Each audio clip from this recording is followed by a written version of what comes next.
Kept you waiting, huh? That's right. We're talking about Metal Gear Solid. Folks, we are taking a step back into gaming history to look at Hideo Kojima's really kind of... That's obviously not his first game. It's not his even first successful game, right? It's just the game that really kind of solidified his kind of his desire to become a movie director. His auteur says, that's the thing. He's wanted to be a movie director forever. And that has been clear throughout all of his ambition within his storytelling. And it ties back to and is wrapped up in so much of the kind of thematic core of so many of his stories. It revolves around his relationship with his father, which is interesting, about how his dad died when he was pretty young, and his kind of memory of his father is about watching movies together and like getting to stay up late to watch the newest thing and really kind of diving into all these stories. But then so when his dad died, he kind of had this, bubbling kind of resentment and obviously, grief that he's going through, and the conflicting nature of having to kind of quote unquote be the man of the house at such a young age and kind of rebelling against that. And you see the complexities of father figures, right, playing such a central role in his stories. But before I want to talk a little bit more about the history the more prevalent thing was mother issues. Who is mommy in the Metal Gear franchise? The original Big Boss, and then Big Boss himself, Daddy Big Boss, is kind of the driving force behind all of the games in a way. And so speaking of Big Boss, this is like the first question I really want to ask before we kind of jump into some more of the history of the franchise leading up to Metal Gear Solid. We decided to do this episode because obviously Metal Gear Solid Delta has an imminent release later this month. And I know for the longest time, Andrew, you've been saying like that's like one of the biggest things on your radar you really wanted to play, but obviously hadn't played any of the earlier games. And I will want to ask, and we'll get to I know basically that none of played any of these before, but I wasn't sure about Matt, if Matt, you had played. I actually, as I was playing, I was like, shit, I did play this as a child. But not like I never owned it and played it. My uncle had it, and it was PS2 era, but he had the PS1 and the PS2. And as you know, my biggest memory of that time was playing Simpsons Hit and Run, and then also being terrified because we watched the Blair Witch Project. But like I would like sleep over my aunt's, like my parents were like away for the weekend or whatever, and would hang out with my uncle. And yeah, Simpsons Hit and Run was like the core memory. But I remember like watching / play, getting to play whatever I could play as like an 11-year-old of the, this game.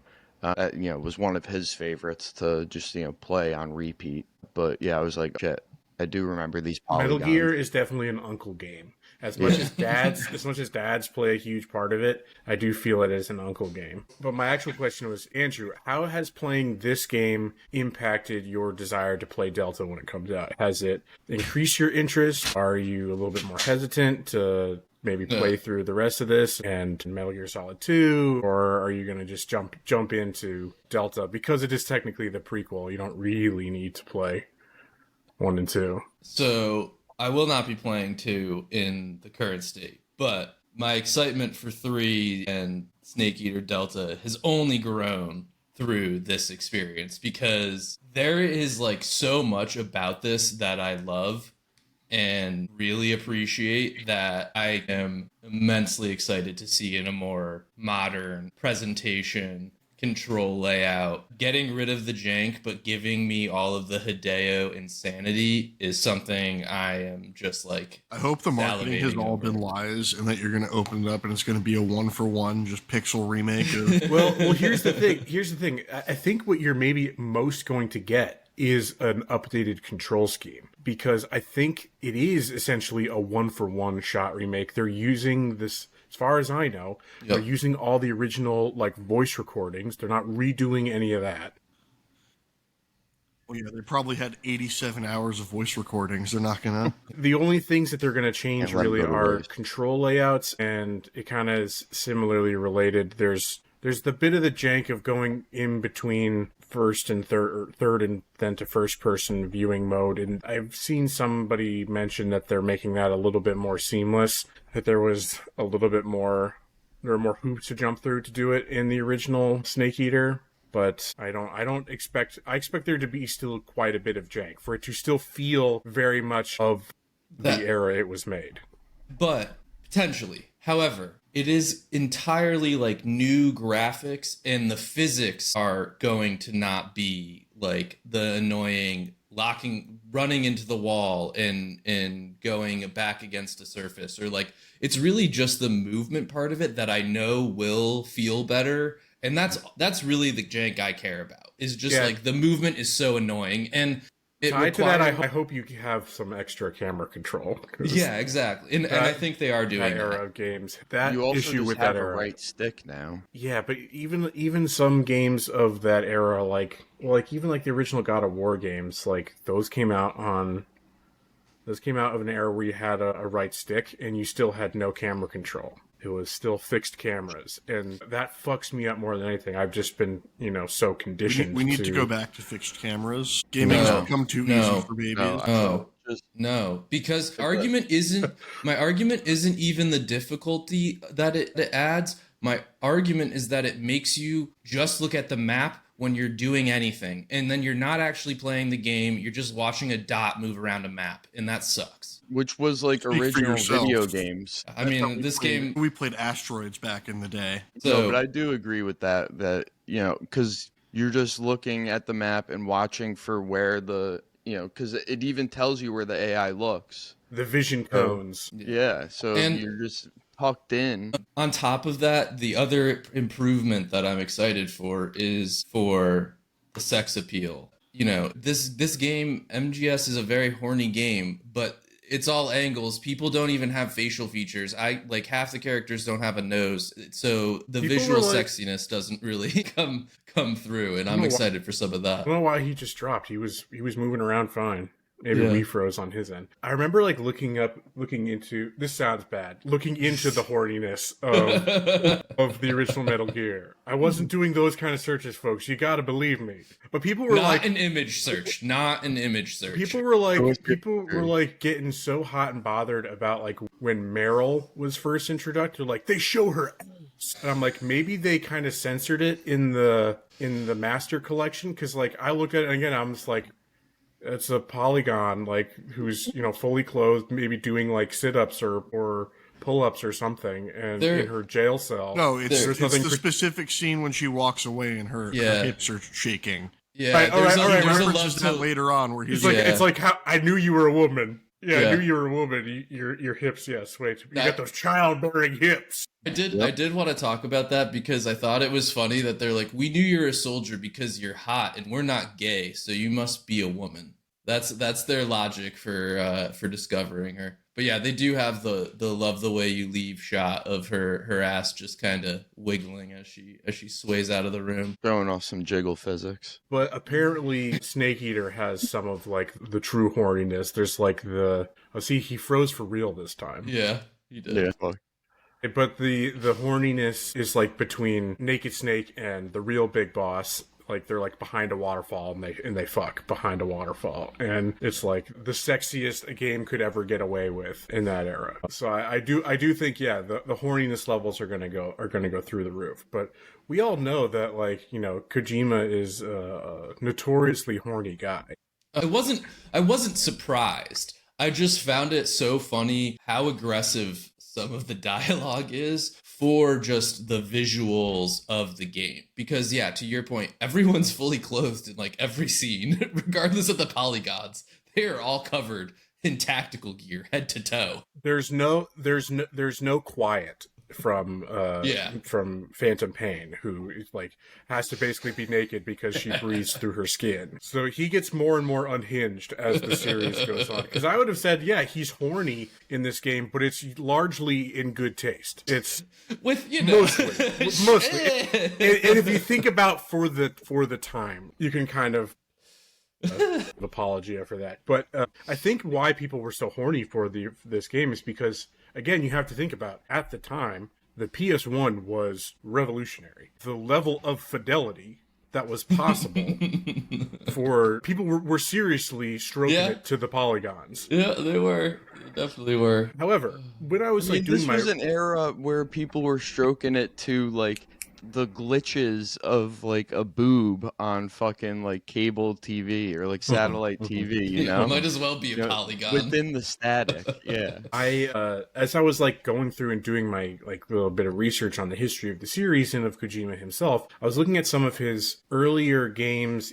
I think they were the ones that he did like in between the series. He had like some of the coolest pixel art games of that era. It's like they had these really wild color palettes and they looked awesome. It's like Police Knots is the one that he was doing between the games. And then I'm blanking on the name of the Tokimeki Memorial Drama. Is that the one you're thinking of? No, he's just a producer. Snatcher, that's it. Snatcher is, if you look those two up, Snatcher and Police Knots, they have like some really cool pixel art. Because they're like, which is a little bit topical, given he recently had a statement where he was talking about how modern gaming development is all the same and everything looks the same and plays the same, and no one's willing to, try a new color palette or, try for a different art style or try to do something unique. Everyone's just trying to ape the same overall. It's like his color palettes in those are like borderline like surrealist, and it's really cool. It's like, because they got these like cyberpunk elements, so it's like kind of plays on this kind of neon theme. Really, really interesting. I recommend people kind of just look at the art for that. And yeah, that's pixel art, so it's not like high fidelity, but they look more legible, right? So why people wouldn't get hornier for those games, I don't understand. You could get into some wild horniness in those. That was my kind of tangential thought. Is that the art was actually really good and like allowed for a lot of expression, including the ability to be horny, but they saved the horniness for the polygons, I guess. I think it's part of it is, to Andrew's point, that they are fully clothed in tactical gear. So like, it's like hiding your ankles type shit, it drives people mad. So I already like mentioned how, he grew up loving Kojima himself, the man, the myth, the legend. Kojima grew up loving film and was, fascinated with storytelling and how it was so tied to his relationship with his father that was then further complicated by his early death. And so that leads to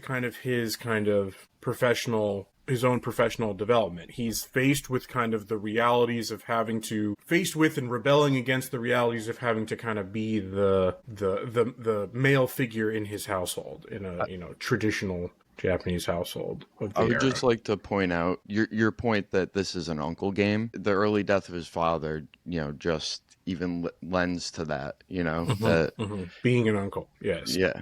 Yeah, and the only male figure in his life, is possibly an uncle. Did Ben freeze now? A strong uncle figure. Yeah, so that never actually came up in my research, whether his dad or his mother had brothers to be influential figures. But Some just that he uncle kind of magic. like... But that that's he kind the of... best thing about uncles. They go like they're unsung heroes, He wouldn't even want to be credited. Right. Right. He was just there in the background. He's happy, existing behind the scenes. Exactly. Behind every strong man is an uncle. Yeah. Giving him, his first porno magazine. So he kind of like, again, has described kind of chafing against the feelings of responsibility that he had, and while still kind of maintaining this interest in storytelling. So he would be like writing scripts and screenplays throughout his youth, but then when it was time to go to college, he went and studied economics. And so it was, again, this kind of pull, but while he wanted to pursue film and storytelling, he went a more traditional route. Basically was going to become your average salary man in Japan. But at the time was the release of, I think it was I don't know if it was Super Mario Land that was like the big one for him.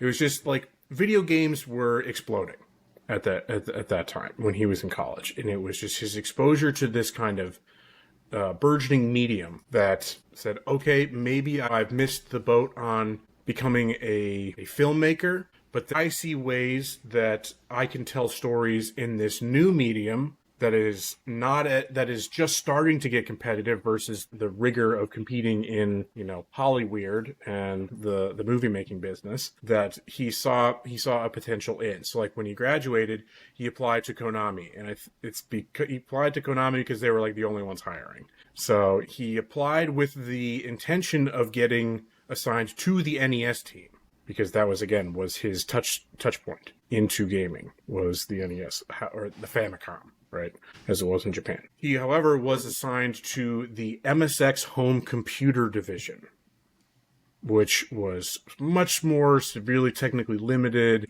The first games he was a designer on was a sequel to this action adventure game where you play as a penguin who is kind of navigating little obstacles. But even at that point, his influence is starting to kind of push the model forward. He was putting in choice and consequences, multiple endings into this weird little penguin game. So he has success there. He's pitching ideas. They don't really go anywhere until Konami, seeing the success of lots of competitor arcade games, particularly the one that's mentioned is Capcom's Commando, they want to do a military action shooter game. And so they kind of pitch essentially trying to just not copy, but try to make their own version of this, but for the MSX. And the MSX can't do it. It cannot do that. Whereas Commando has all these enemies moving around. It's a kind of a hectic action shooter. The technical limitations of the MSX is you couldn't render more than 4 mobile sprites on a single screen at one time. So just couldn't do it. And just any attempt to do action at that level just doesn't work. So that's where the germ of the stealth idea, which had been attempted before, but that's where his idea for stealth comes in. It's okay, what if instead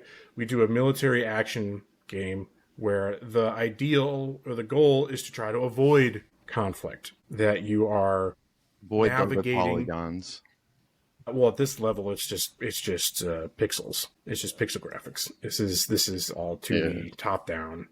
There's back and forth with that. Konami thinks it's too boring. They need more action, so that's what creates the alert system, where you're sneaking around, you get seen, and the exclamation point pops up. And then there's more room for action there. But there's smaller contained scenes because you're moving from room to room with the intention of stealthing around. So that's where kind of Metal Gear itself, the original game for the it ended up coming out on the MSX, was where that was born. And it saw such success in Japan that Konami, without working with Kojima, wanted to port it to the NES for Western release. The NES had its own technical limitations. Kojima has disowned the port of that one. They had to completely rework many crucial segments, including the fight against the titular Metal Gear, the robot mech that features in all these games. They had to change that out. They changed the opening. Things just it's not the same game. Kojima has disowned it, doesn't consider it canon, there's a lot of that stuff going on, as we'll see. But it's a huge hit. It's a hit in the West as well. Things are going good. They originally start then similarly putting a sequel out or developing a sequel with an internal team without Kojima's knowledge or input. That is the game that would become known as the now non-canon Snake's Revenge for the NES. And so there's a story that goes around that Kojima was on the subway and a colleague or somebody else in the industry asked him why aren't you working on the sequel? And he's this is the first time hearing that a sequel even exists. So he immediately went home, created the design document, pitched it to Konami. It got greenlit for what became the actual sequel, Metal Gear 2 Solid Snake, that also came out for the MSX2. And after the sequel's success, he kind of then got the green light to take things at his own pace. That's when he takes time to develop something else.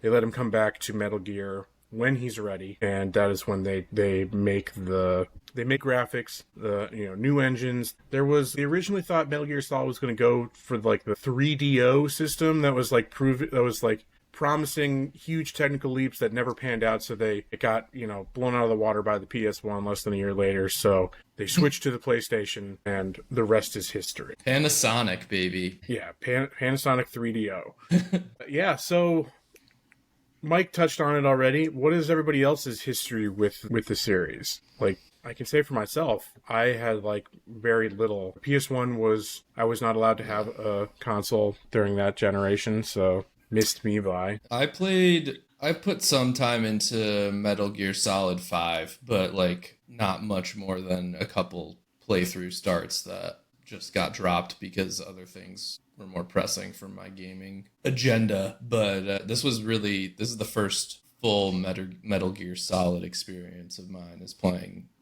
I don't know if I'll play 2. Maybe I will.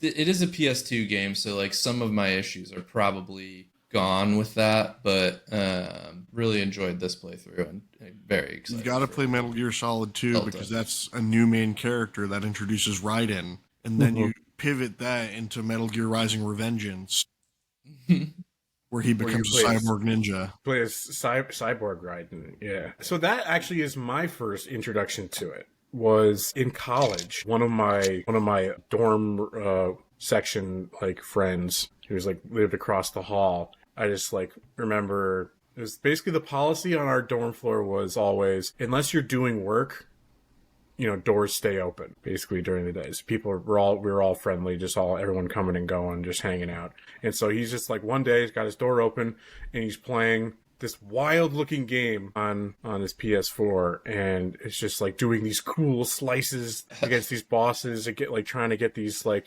cool dissections, and I'm just what the fuck is this game? This is wild. I've never heard or seen anything like this. So I just kind of sat there fascinated for quite a while watching it, and I don't think I ever even learned what the title was. I was just this is so cool. What is this? And then years later, I just kind of the pieces fell into place. I was oh wow, he was playing Metal Gear Rising. Hell yeah. And that was actually my first real introduction to it. Matt, what about you? I missed out entirely. I had a system at the time, but I was an N64 kid. My neighborhood was an N64 kid neighborhood. That's what we played as children. We were smashing. We were Zelda-in. We were Star Fox. That was the more, it's not to say the Nintendo's for babies type of shit, but that Nintendo is the console for kids. Whereas again, I'm coming back to it. The PS1 was the uncle console. You're actually missing out. It was Sega at the time was the edgy console. They were adults. They were the Xbox of the age. They were the console for adults. Sonic was edgy. He swore. Sonic swore. It wasn't just Shadow. Was telling him how much he fucking loves Latinas. Chili dogs. Can't blame him. I mean, are those bad things? Yeah. Apparently that makes Shadow a bad boy and an anti-hero. Nope. The entire marketing plan at the time for Sega was Sega does what Nintendo don't. Right. Because Nintendo was for babies. Even then, everybody knew. But no, the PS1 was an uncle console. My uncle had a PS1. I never played anything with him.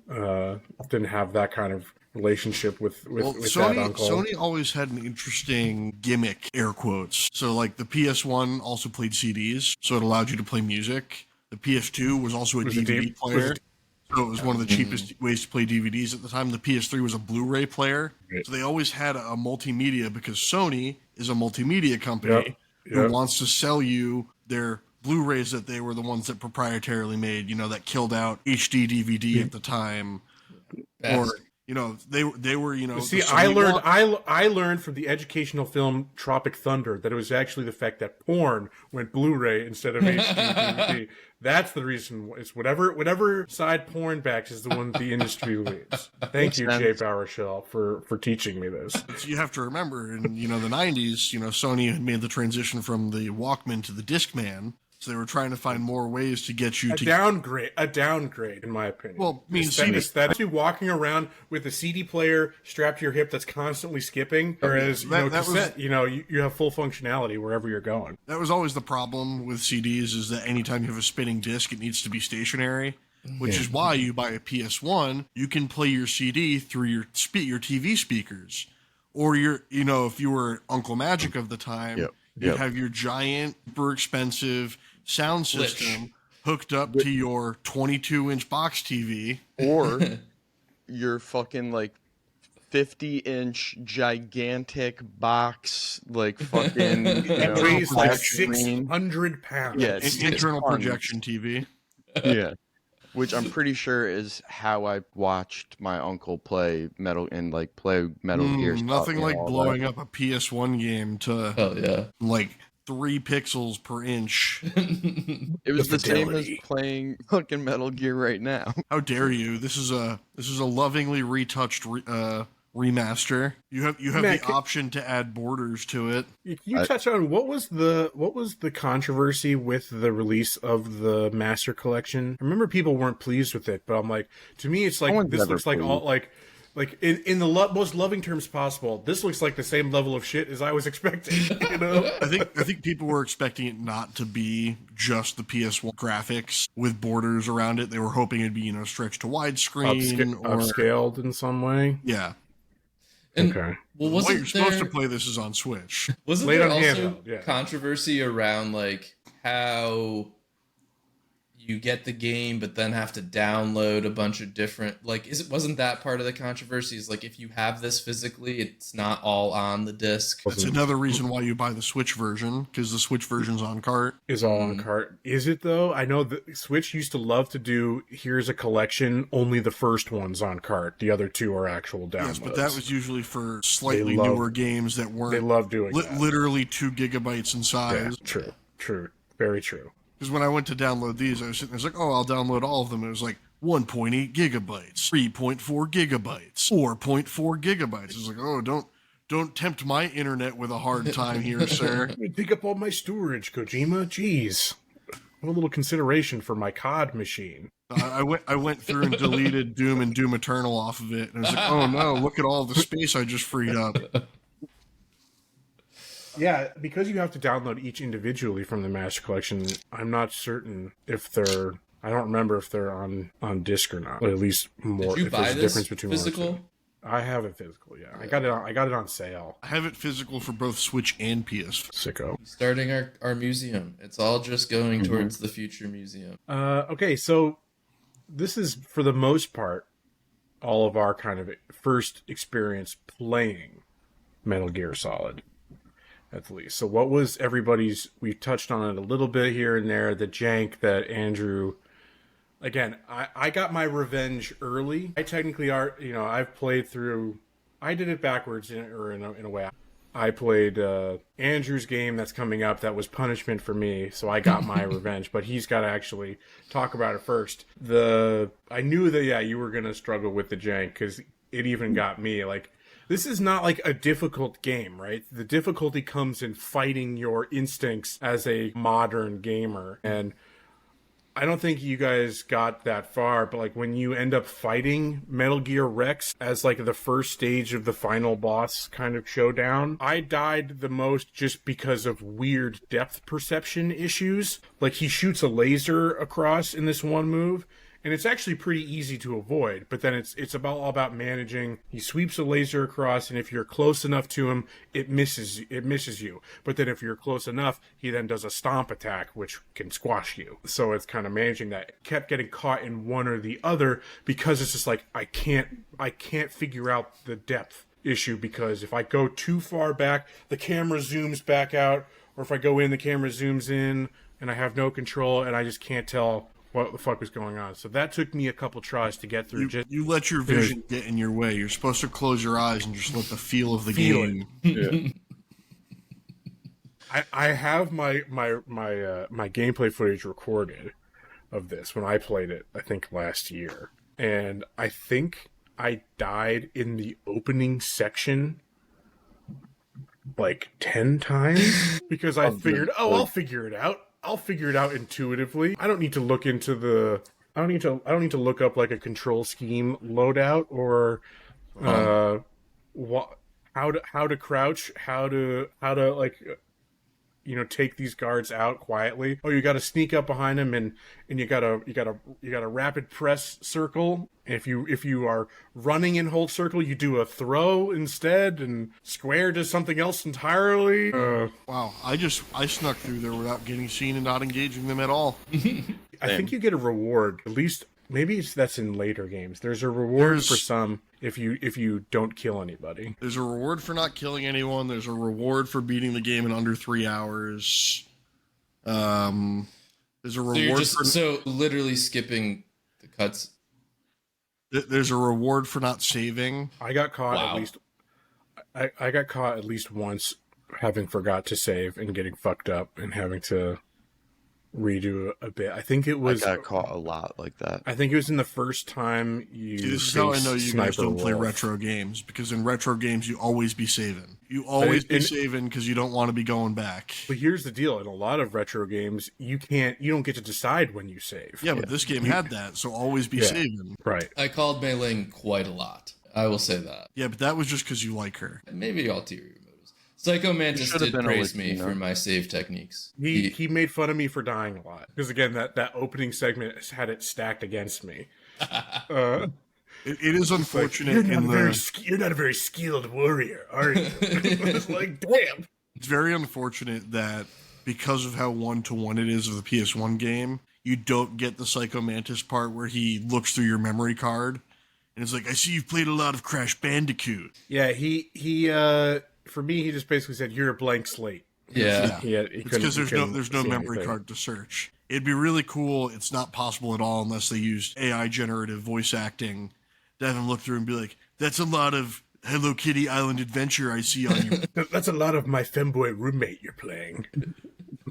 You played a lot of Uma Masamune in the last month. Surprise! Another 700 hours is gamer. not even possible. But I mean, I think I actually am going to be a little bit complimentary.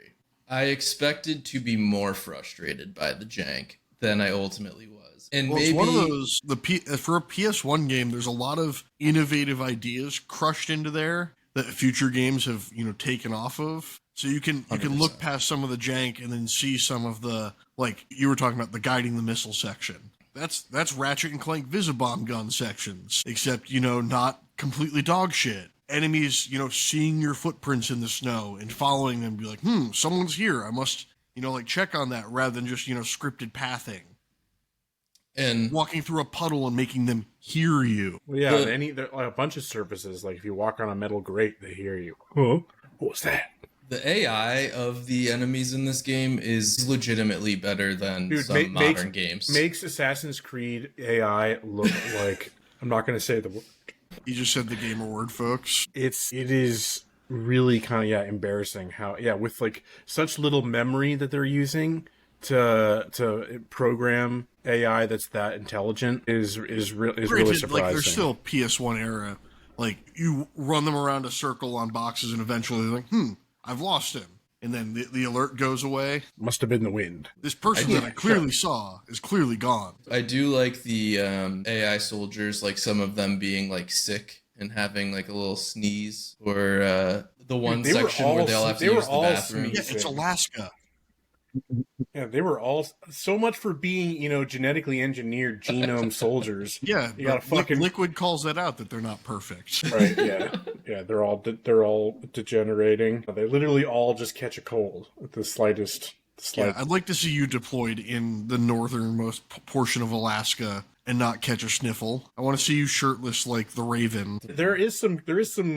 Shall we call it cultural insensitivity with some of the characters? You already mentioned a Japanese man in the 90s? No. You already mentioned Mei Ling. Just basically say every time you phone her up, she's basically like, Confucius say, he who goes to bed with itchy butthole, wake up with smelly finger. That level of of witticisms, and she didn't have a water buffalo or a straw hat though, so it's that level of shit. But then like Gun Raven being like an Apache stereotype, basically. Thank you very much. Yeah, they might they might as well have conflated it all. Yeah, they like make some like statements about the Inuit people in that section as well. I'm like, I don't know if that's 1998, bro. The roster of the different figures, though, are all pretty kind of cool and iconic, and that's a gimmick that's always run through the series, even up to that point. That was a continuation. That wasn't necessarily new. It just the bosses are all kind of these archetypal figures of kind of bombast and caricatures, but in a kind of endearing way. Who doesn't love Sniper Wolf? I know who does love Sniper Wolf. Can we also just take a little brief segue to talk about Hal Emmerich and how himself giving himself his own nickname and code name?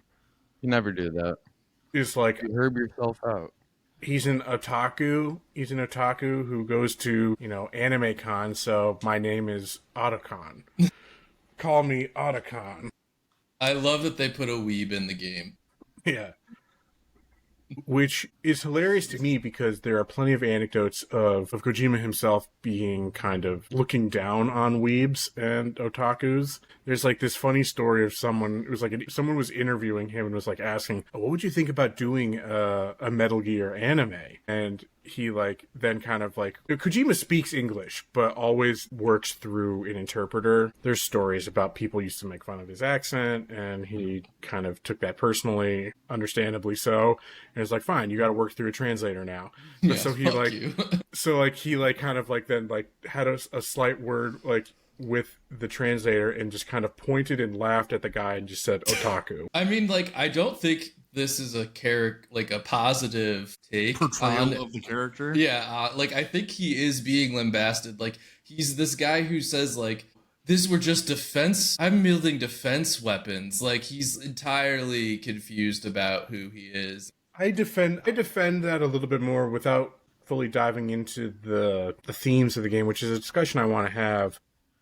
As a designer, you can be kept in the shadows without fully knowing what people above you are using. I don't think any character in this is a serious story, obviously, and I don't think that he's poking fun at. I mean, I guess maybe you could say that that's his attempt at levity there, but I never found him making fun of Emmerich. Emmerich is an interesting character in that he exists to kind of be one of multiple stand-ins for the audience and to kind of examine our own complicity, our own willingness to kind of go along with the status quo. And I think Kojima is throughout the game is giving Emmerich an earnest attempt at, what's the word I'm looking for? I mean, I think of him kind of like a sympathetic character.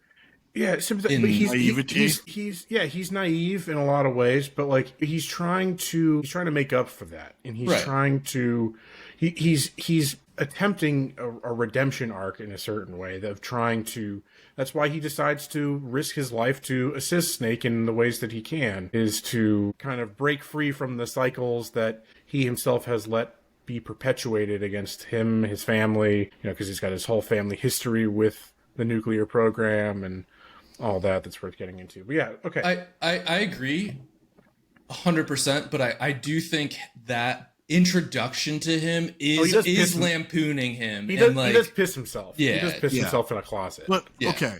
Would you not piss yourself? Yeah, 100%. If an invisible ninja with a sword just appears after slaughtering... Yeah, all your coworkers? Yeah. All your enslaved coworkers? Yeah, absolutely. Especially one having a clear mental breakdown. Yeah, no, that's in a crisis of identity and all that, absolutely. His response is completely valid. And so that's why I defended a little bit that he's not really held for comic relief. He confronts Snake with some of the most pressing questions throughout the entire game that is forcing Snake to kind of break down his own character flaws.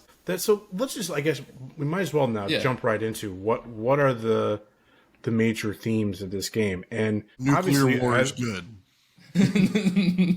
Our main character, Solid Snake, is our clearest indication of looking at these things. And you have the comparisons between him and Liquid, who, spoilers for almost 30-year-old game, right? Are genetic brothers, are clones descended from Big Boss himself, the spoilers for the even older games, the first helper, Big Boss serves the role that like the Colonel does in some of the early games to then be revealed as the big bad. Big Boss is the big bad of some of the early, so that that Liquid and Solid Snake are descended from this same genetic code, that they are true mirror reflections of one another and are separated only by the chance of fate, that they could just as easily have been one another. And that is the source of Liquid's anger and and what drives his mission, is that he is the cast-off leftovers, that Solid Snake became the perfect soldier, got all the perfect traits of Big Boss, and is therefore the perfect soldier. Do you think there's a Plasma Snake out there somewhere? What's the name of the president? He's another one of them. Yeah, he is. He's like known as something else, because there's Naked Snake, that was Big Boss. There's Solid and Liquid. Venom Snake. Yeah. He's Venom Snake. The goop. Yeah, he's the president of the United States. We love it. He becomes the villain in I guess? Maybe, I think. Yeah. Because there's a little teaser of him at the very end of 2 is controversial because it starts you out as Solid, and then you swap to Raiden almost immediately, and people are like, who is this long-haired bitch femboy that I'm playing as? Who's this twink that I'm playing as? Yeah, who's running around naked, cupping his balls while he's running around. Where if Snake were doing that, he's just hanging dong as he's running through. It's not ripping a cigarette. It's not. He's got zero cock shame. He's got zero cock shame. He's just wearing a G-string, running around with a G-string. Solid hits on every woman with a pulse in that game. I mean, in this game too. Yeah, that's what I was. And if you were hitting, why not? So the real interesting thing for me is the looking at the parallels between Liquid and Solid Snake. So when I started this game, I'm like, oh, everyone's told me that this has got kind of radical politics, that it's decidedly left wing, one of the most political radical games politics out there. Of nuclear war bad. Yeah, and that was my thing. It's it's saying war bad. I'm like, okay, of course I know that's not surprising. A Japanese developed game saying nuclear war bad. Shocking. Yeah, exactly. So it's like, what are you all smoking? This is so surface level, and that's where it starts. But then once you kind of dig a little bit deeper into things, it starts to really kind of uncover a little bit more. And it's less about how obviously war is bad, right? We know this, but it is this kind of hollowing nature of warfare and what war does to not just the victims of, kind of state-sponsored violence, but what it does to the perpetrators, how it literally leeches kind of meaning from everything it touches. And I like the little bit of back and forth they have when they're trying to pick a target site.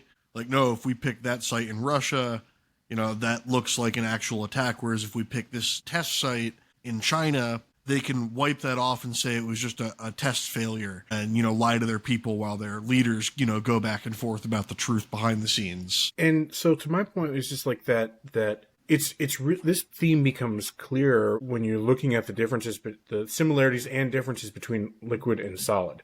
And it's actually that one is the state of matter in which molecular movement has stopped or mostly stopped, and one is the molecular state of more fluid. That is actually an apt metaphor. That Solid Snake is actually the one that is most clear how warfare has sucked all the meaning and the movement of life out of him. He is just going through the motions. He has no ideology, right? He is as deranged and antisocial as Liquid Snake is, he has, the meaning he has created is, twisted and evil and is manifested by his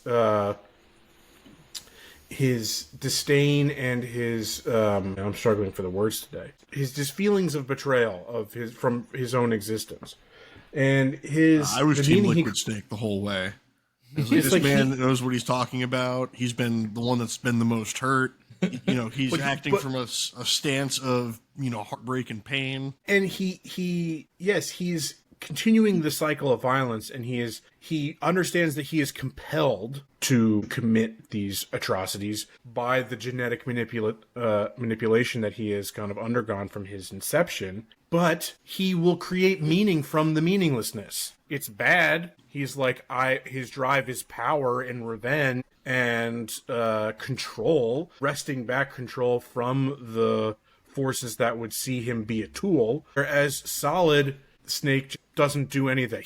He is content, at least from the start, and as we see this breakdown of him, and it is caused by characters like Meryl and Emmerich, that he is content to be this tool to be exploited and used, and has no sense of self or purpose. He doesn't see himself as a human being. He's like, the only thing I get is from just kind of tempting death, and that's the only feeling I get out of anything. I don't do this for any sense of duty or mission or ideology.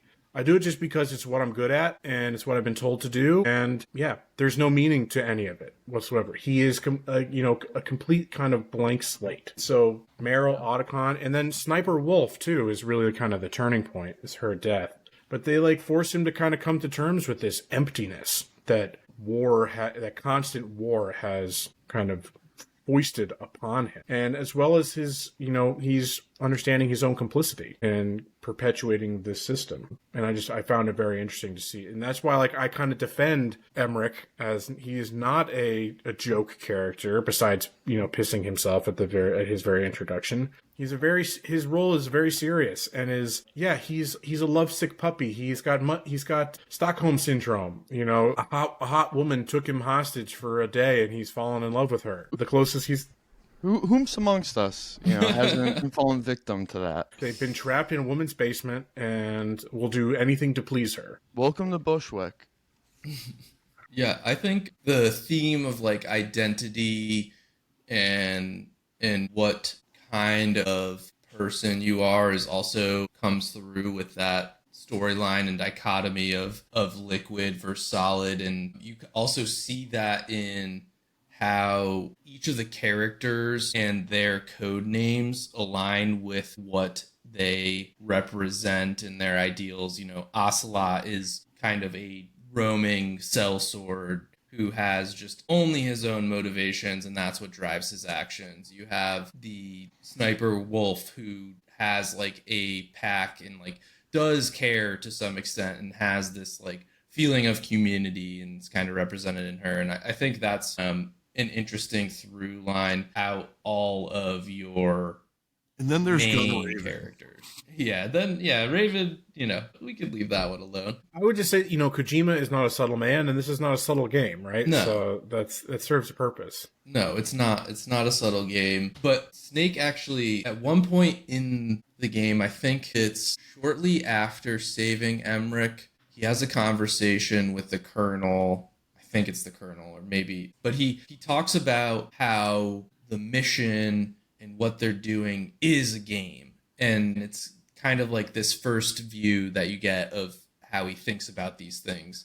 But then as Snake starts to kind of progress in his own, self-discovery and journey of his character's arc in the game, towards the end, he says violence isn't a game. And I think, that's post Sniper Wolf being killed. It's post that moment of Emmerich breaking down. Snake at one point says, I don't have any tears left to cry. And I think that's where it's most evident that he's come to realize, I am hollowed out. There is this, I have lost my humanity through these things. Yeah, Snake as the hero of the game is meant to make us as the player uncomfortable. It is meant to have us question our own kind of values as a player and a consumer of this kind of Western military propaganda. And it comes to a head at the end where Liquid, confronts Solid Snake and saying how we're not so different. We are essentially two sides of the same coin. Why do you continue on? It's because you like the killing. Liquid is talking to us at that point. It's that we're the one, playing this action espionage game. We paid our own money to live vicariously the spy thriller. We enjoy the killing. You know, starts off that way. It's again, he's the cipher for us. As every kind of game protagonist is. But then he is starting to kind of question that and challenge it throughout. And it's through his interactions with these other characters that he starts to learn. And it's kind of the ending theme of the story is that, you know, to contend with the meaninglessness that this kind of corporate fueled greed death machine imposes upon us and how it extracts that meaning from us for the sake of its own self-sustaining, that the only way that we can survive this is to choose to create meaning for ourselves, and that is done by working and living in relationship with others, to live for and with others. So there's like the famous quote, "Can love bloom even on a battlefield?" Again, it sounds kind of corny and cheesy, but it's meant it's delivered earnestly, and that's an Emmerich quote. Obviously, again, he's horny for Sniper Wolf. His psychological state is one to be questioned, but it is a important question to ask. It's the only way we can kind of reject that meaninglessness is to forcibly at times have to create relationships in the face of all the forces that would have it destroyed. And so there's the final kind of monologue at the end. It's a little bit of back and forth, but it's the geneticist that's part of the team, Naomi. She's like talking to Snake, and we won't get into all the plot, but it's the whole thing about the fox die virus, and Snake is contending with, is he gonna die from this? Spoilers, he won't. But you know, it's about she's saying like, you know, we're all of us are always confronted with our own mortality, right? So that is, you kind of have to put that out of your mind to live. And it's her final monologue, which I'll quote here directly. It basically says, "Until today, I've always looked for a reason to live. But from here on, I'm going to just live. Living is a link to the future. Loving each other, teaching each other, that's how we can change the world. I finally realized it, the true meaning of life." And this is echoed by Snake's like kind of final line where he says, "Until today, I've lived only for myself. Maybe it's time I live for someone else. Maybe that's the real way to live." And that's the ultimate message here. And it's like, as that kind of, all these layers start to get peeled back as I'm playing the game, I'm like, oh yeah, it starts off as just war bad. Nuclear Armageddon, even worse. And even more absurd. You know, that is the crux around the absurdity of warfare. This, you know, is the kind of Ouroboros of nuclear Armageddon, right? That, as the arms tech CEO says, it's just good business. You know, greed has created this universal death drive that's self-defeating. That is its absurdity. That, you know, these corporations are producing the means that will undo their own success, their own existence. Existence, not even. It's like, you know, like, what good is personal wealth and power if the world is destroyed in the process? But their response, because we have just been conditioned, all meaning has been leached from our lives, that their answer is, you know, who cares? Get what's yours now, or else someone else will. Hell yeah, brother. We're all gonna die anyways. Might as well have fun in the process. Might as well get your dick sucked as the world gets exploded. Yeah, you know, right. That's their feeling. Yeah, folks, Matt has just big time crashed. He's been in and out the whole episode. He needs to get a new computer. Really, he does. So we will just wrap up kind of final thoughts without him. Yeah, that's all. That was like my kind of takeaway from the themes. It's like, this starts off as this kind of simplistic story of these themes. So it's like, yeah, my 5-year-old nephew could tell me that war is bad.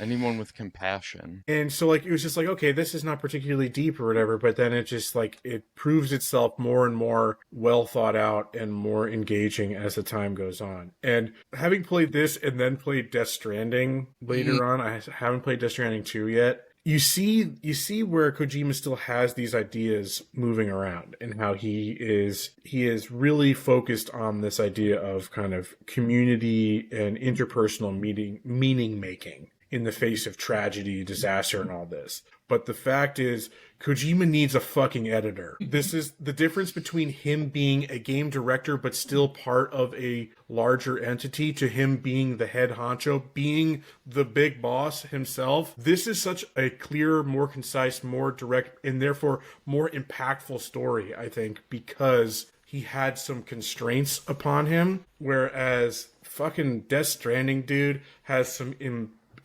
really admirable intentions and is saying a lot of similar things, but it just gets lost in the fucking sauce. I think that's kind of the other part of the remake, for not to go back to where we started, but Say Kojima has no Snake part Eater in Snake Eater. Well, we have the technology to finally make it like how he envisioned, but he doesn't have the ability to use that technology to go crazy with it and fuck it all up. For evil. Yeah.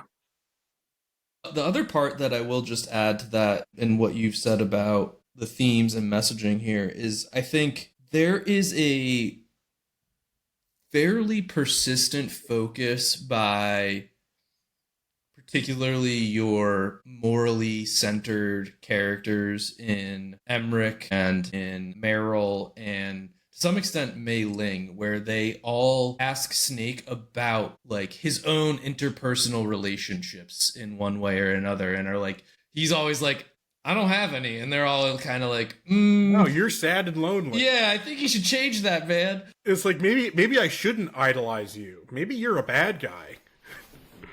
It's kind of Meryl's whole thing. Yeah, it was. And so, yeah, I think that just adds to the impact and does really highlight where Kojima was going. Again, why Metal Gear is so much better and more effective in these things is that you're actually having physical in conversations and interactions with these people. Yes, there is still a lot of it's done through codec and stuff like that, is very similarly detached, whereas 99.9% of interactions you have in Death Stranding is through a fucking hologram. And so it's a game that's about reconnecting everybody. You don't actually interact with real people, you know? It might be a little bit of a flaw. Yeah, it's wild. That game is wild. I still think I will play Death Stranding 2 soon, but I think one of my next games that I do play is going to be MGS2. Are you going to play before Snake Eater? It's my hope. It's my hope, because I don't think I'll play Snake Eater right away. So I think I have plenty of time. But they're short. That's another thing too, is the games are short. They're like under 15 hours. So it's not a huge commitment. It's more just, for me, I don't have intention. I do kind of want to go back and finish the script and finish the actual video I had intended to make on Metal Gear Solid. And it talks a lot about the themes that I kind of bumbled my way through here today in much more detailed and thought out ways with examples from the game itself. But I think if I'm going to play MGS2, I do at least need to record the footage just in case I want to continue something on later. So it's just, there's technical things involved that like I've been pushing it off. But I think I will play it. The last thing I want to just talk about is where we see the legacy of Metal Gear Solid. And I think obviously the clearest and easiest one is obviously the cinematic nature of 100%. Games. And like this was like one of the first games to popularize, cinematic cutscenes. And Kojima had been doing that kind of through his career, even up until that point, where with the technical limitations imposed upon him, he was like trying to at least set the stage of these games to be even the non-Metal Gear games, to be as cinematic as possible. He has been a filmmaker in his heart forever, right? Man loves films. He's a cinephile with all the things that come with it, right?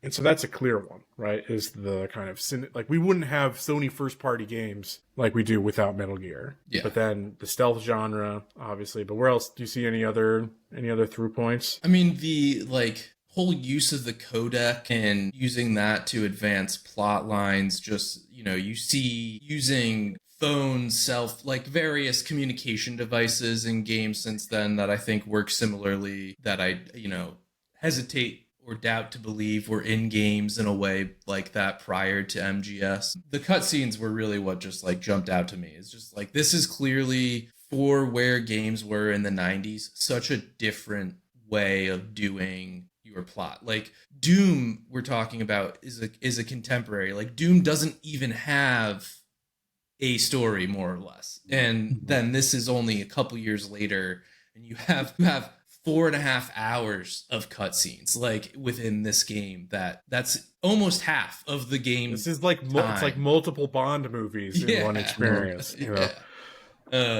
And then I think just the attention to the narrative in general, in that becoming the mainstream importance of gaming. Like, again, it's just not just the cutscenes, but also just a narrative focus. You've had that before. I know Final Fantasy VII's before this, but I think MGS is really kind of what helps that take off in a more Western setting, at the very least. One thing that I wish was kind of, obviously there's the legacy that it exists within this franchise, but I wish there was like a little bit more outside of it, is the kind of fourth wall breaking, the meta narrative stuff that he's got going on is really interesting. Like, the one that always was wild to me, and it of course doesn't translate from the version we had because it's not actually on the back of the box, but like there's a point where you need to progress the story where it's like you need to find Meryl's codec, and Baker, the CEO, is like, look at the back of the CD box. And it's literally like it was printed on the back of the physical case of the PS1 version, where it was like her codec was written and you'd have to manually input it. So obviously we have to look it up on the internet these days, and that kind of cuts a little bit of that. But just like that's so wild. The whole Psycho Mantis fight is such a kind of wild experimentation thing. I still would, even though I would never participate in it because I don't like horror games, I still wish Kojima did the horror game where basically he haunted your email. He sent you scary, threatening emails. No, that stuff is things that I wish were. It's where he's right about there being a lack of creativity and like trying to do things like that in the rest of the gaming industry. Even just using at one point Naomi heals Snake, and like the game tells you to put the controller to your arm and it vibrates. Like, sure, it's silly, but it's a fun like immersion, fourth wall breaking aspect that is unique. Psycho Mantis did a thing too. It's like it was moving because it was the kind of the novelty of the vibration in the rumble pack, that like, hey, you put your controller on the floor and the rumble was supposed to move it, so it's like he's psychically moving it, and it's put it on your cock and white stuff comes out. Again, where Kojima is like truly kind of unmatched is in his creativity, and I think it's great that he is able to come up with the things that he is able to. Like, I keep coming back to Death Stranding. The world building of Death Stranding is fascinating and really interesting, and he's created this amazing world, but then he needs a writing partner, or at least a better writing partner. Most people do, to be honest. Yeah. Absolutely. And I think that he's just, his success has in a lot of ways negatively impacted his product, in that he is creatively brimming with ideas, but he needs a little bit of the constraining to kind of keep things focused and more impactful. Someone to separate the wheat from the chaff. It's like he wants to be a filmmaker, right? Pair him up with a good actual screenwriter and let the minds merge in that way. Robert Eggers, Hideo Kojima, horror game. Oh God. Right. I think that'll do it for us today, folks. I hope you have enjoyed our trip to Shadow Moses Island. I wish you all, a fine journey to outer heaven, and we will keep you waiting for the next one. We're off next week, and we'll be back the week after with just updates on what we're playing. We'll keep you waiting in the wings for what maybe comes out on YouTube in between, because I don't have many plans at the moment. Maybe I'll convince Matt to do a Donkey Kong deep dive, perhaps. All right, folks, that'll be it. That's a little tease for next time. We will see you in a couple weeks. All right. Bye-bye.